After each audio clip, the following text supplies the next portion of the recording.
Alors bonjour, bonjour tout le monde. Vous êtes en grand nombre derrière vos caméras et vos micros fermés. Je voudrais me présenter, vous parler de la formation, puis je vais quand même garder une bonne partie de ce rendez-vous, de ce midi, pour répondre à vos questions. Alors, des fois, on peut déjà aborder certaines problématiques, puis peut-être ça vous incitera à reprendre un rendez-vous, puis à suivre cette formation que j'ai le bonheur de donner et que j'ai conçue spécifiquement pour la formation continue à l'UQAM.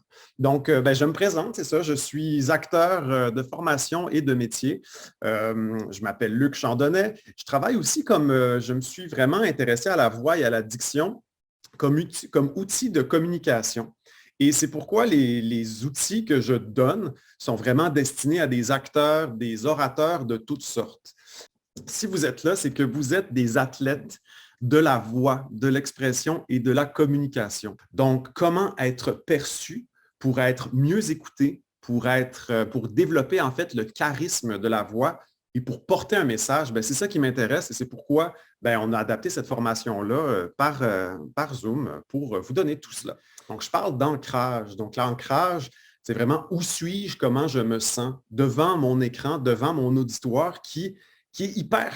Cet auditoire-là, parfois, n'existe pas, mais doit quand même exister dans mon rapport, dans cette communication-là. Donc, où suis-je, comment je me sens? Ma posture, ensuite, c'est le deuxième principe. Donc, l'alignement. Certains vont parler d'une colonne d'air, donc vraiment dans la biomécanique, dans l'anatomie, comment je peux m'ancrer et avoir une posture adéquate pour vocaliser. On le sait, devant un écran, avec cette pandémie, on réalise certains écueils, certaines difficultés du rapport frontal avec la caméra. Donc, qu'est-ce que ça génère, cette posture-là? Pour finalement, mon troisième principe, c'est la respiration et terminer avec la phonation, donc tout ce qui concerne la qualité de la voix, l'hygiène de la voix, mais aussi le message. Alors, c'est les 4 principes qu'on travaille et puis que on les dissèque et je vous donne des routines pour bonifier chacun de ces aspects-là de la production vocale. Écoutez, sans plus tarder, j'ai envie de vous demander, on va prendre des mains levées, quelles sont les difficultés que vous rencontrez dans votre pratique, donc de façon succincte, mais pour voir si je peux déjà répondre et puis vous donner un aperçu de ce dont on travaille. Donc, quelles sont les difficultés pour vous dans le cadre de votre travail en termes de communication? Qu'est-ce que vous voudriez chercher dans cette formation? Donc, je demanderais je ne vois pas tout à fait le nom au complet, donc j'ai demandé à cette personne qui peut allumer son micro et sa caméra.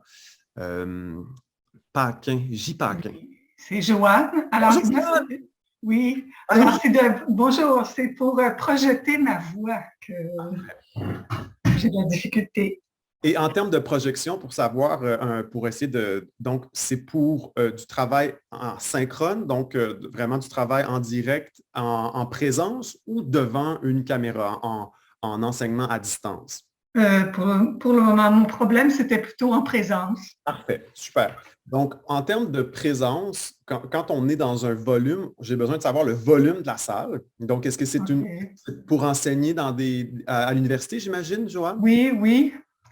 Mettons autour de 70 étudiants. Oh, quand même. Avec ou sans micro? Bien, je prends un micro parce que ça ne marche pas. À la fin, parfait. Donc, Joanne parle d'une problématique qui est rencontrée souvent lors de ces formations-là que je donne, c'est-à-dire la fatigue vocale. Il faut identifier comment elle s'installe. Et deuxièmement, moi, je prépare un échauffement avant, donc dans le but de donner des réflexes, parce que je ne prétendrai pas, avec une seule formation, Joanne, vous donner, régler le problème à 100%. Mais ce qui est intéressant, c'est de développer des réflexes tout simples, c'est-à-dire déjà dans ma posture et mon ancrage, moi, quand je suis devant mon écran, j'ai un alignement. Donc, je ne sais pas encore parce qu'on ne se connaît pas encore. Est-ce que l'alignement est optimal? Donc, la jonction de la tête et de la colonne vertébrale, est-ce que je suis avancé, ce qui va créer une certaine fatigue vocale? Donc, si j'avance et que j'ai une tension au niveau de ma zone de vibration, ça peut générer de la fatigue. Autre chose que même moi, je suis le plus parfait exemple de ça, puisque je veux donner beaucoup, beaucoup d'informations en 20 minutes, puis je suis vraiment heureux, peut-être que mon débit fait en sorte que je viens fatiguer mes cordes vocales. Donc, dans la découpe de mon enseignement, est-ce que je peux, en préparation, faire des segments qui sont plus déposés pour permettre cette régulation-là de mon larynx, cette régulation-là de mon appareil phonatoire. Parfait, merci. Autre petite question, peut-être que je pourrais répondre, voir une interrogation. Comment, je vais lire, Emmanuel pose la question suivante. Comment ne pas faire paraître l'anxiété ou le stress de la voix? Quelle bonne question. Ne pas avoir la voix qui tremble, par exemple, ne pas être essoufflé rapidement. Merci, Emmanuel. Très bonne question. Ben, je suis hyper nerveux dans la vie. Et je veux dire, il y a des symptômes. Ce stress-là peut se transmettre dans la voix, justement, la voix qui tremble. C'est super intéressant. Je pense que la réponse rapide, qui est la réponse de ce midi, en tout cas, serait d'identifier la source de cette anxiété-là. Parce que souvent, à la source, on peut trouver, OK, ben peut-être que c'est une préparation différente. Moi, je suis vraiment adepte d'une préparation béton avant de donner une conférence ou un cours pour me donner l'aisance. Fait que déjà, en préparation, ça peut aider. Et après, évidemment, j'ai des exercices de cohérence cardiaque. Comment moduler efficacement et naturellement sa voix pour être agréable? Donc, on parle de prosodie ici. Alors, la prosodie, okay? La prosodie, c'est un aspect on va l'effleurer, mais j'espère en tout cas vous intéresser, puis en tout cas vous permettre d'exploiter davantage cette dite prosodie. Mais une phrase déclarative en français a toujours une partie montante, puis une partie descendante. Donc, c'est-à-dire, j'ai dans la vie des syllabes qui ont du poids et des syllabes qui n'ont pas de poids.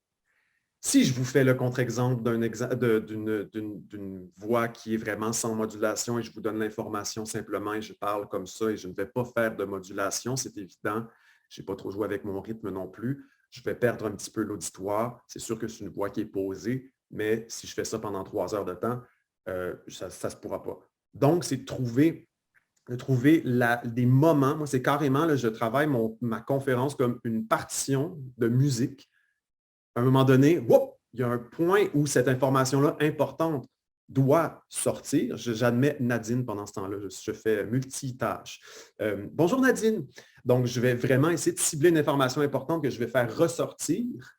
Et, Jeanne-Hélène, un des trucs, c'est d'avoir des pauses, d'avoir des moments pour que l'information se rende à l'auditoire, puisse être réfléchie, digérée. Et ensuite, j'enchaîne avec le reste de mon information. Donc, c'est vraiment une question de structure. Puis ce que je vous disais là, de faire des pauses, je ne le fais pas parce que je veux trop vous parler, je veux trop vous nommer d'informations puis répondre aux questions.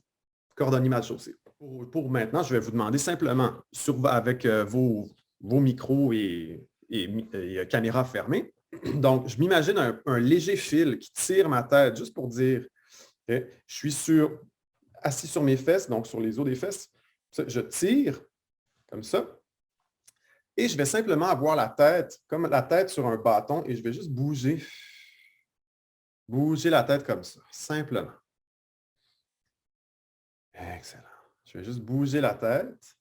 J'en profite pendant ce temps-là, à chaque fois que je commence une routine, je me pose toujours la question, OK, c'est le début de ma routine, où suis-je? Comment je me sens?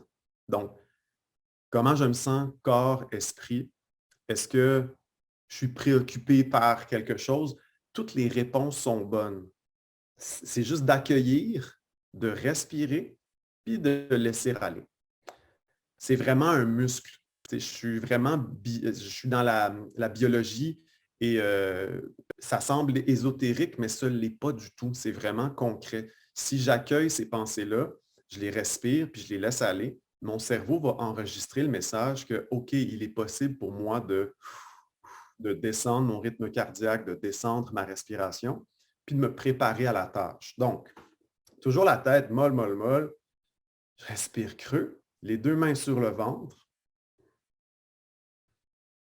Et je vais laisser mon ventre monter, donc avancer, et se presser contre ma colonne vertébrale en 5 secondes. Donc, 1, 2, 3, 4, 5, et reviens. 1, 2, 3, 4, 5. faire une fois. 1, 2, 3, 4, 5. Et une autre fois. 1, 2, 3, 4, 5. Et là, j'aimerais que vous allumiez vos micros. On va faire le prochain exercice. Allumez tout le monde vos micros. Et vous allez faire l'exercice suivant que je demande lors de la formation, et c'est de bâiller fort et allègrement. Donc,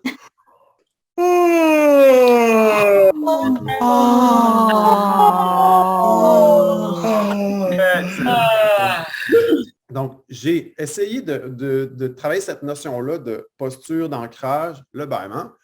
Maintenant, vous allez fermer la bouche tout le monde et simplement faire un petit humming. Donc, le humming, le son M, mais je veux humming, qu'on va penser ici, là, comme si moi, c'est le fun, j'ai une moustache, ça vibre devant. Donc,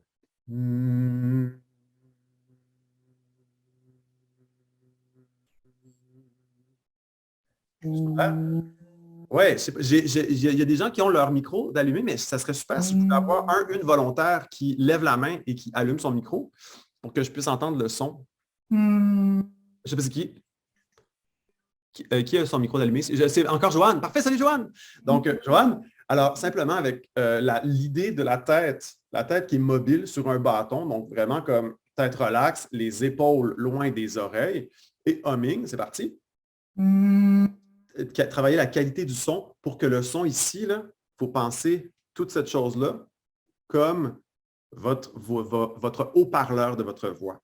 Donc, parfois, quand on dit « Ah, ma voix, elle ne porte pas », ce n'est pas une question de force, c'est une question de débloquer les résonateurs.